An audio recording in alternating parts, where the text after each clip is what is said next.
Sveiki, mėlyjei! Džiugu, kad užsukate į sveikamkūnas.lt.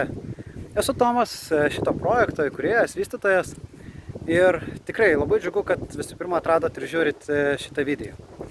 Visų pirma papasakosiu apie patį tinklalapį.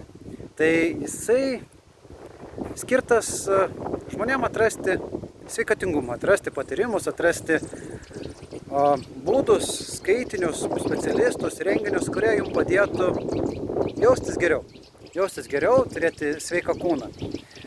Pagrindinės 4 kryptis, jeigu mes norime, kad jaustis teisingai ir gerai ir sveikai ir turėti tą visą sveiką pusiausvyrą, tai reikia atkreipti dėmesį į sveikatą. Pačią mūsų sveikatą, vitaminai, papildai. Toliau reikia atkreipti dėmesį labai stipriai į sportą. Aktyviai gyventi, palaikyti fizinę būklę, lengvai sportuoti, pasivaikščioti.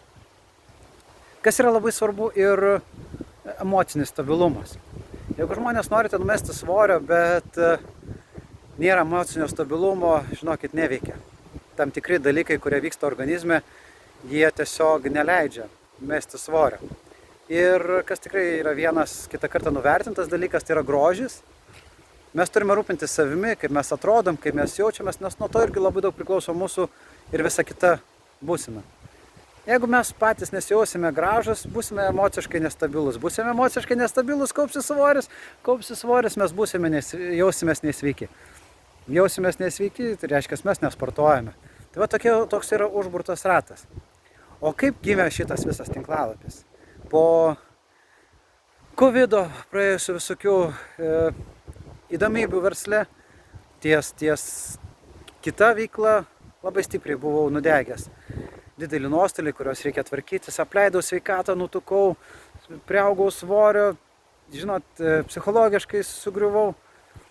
Ir daug visokiausių buvo keliausių minčių ir vienaip ir kitaip, bet stengiuosi gyvenimą nepasiduoti ir dėti į priekį. Ir visą tą, ką aš atradau, kuo gyvenu ir kas yra susijęs su sveikatingumu, tas atsidūrė šitam puslapį.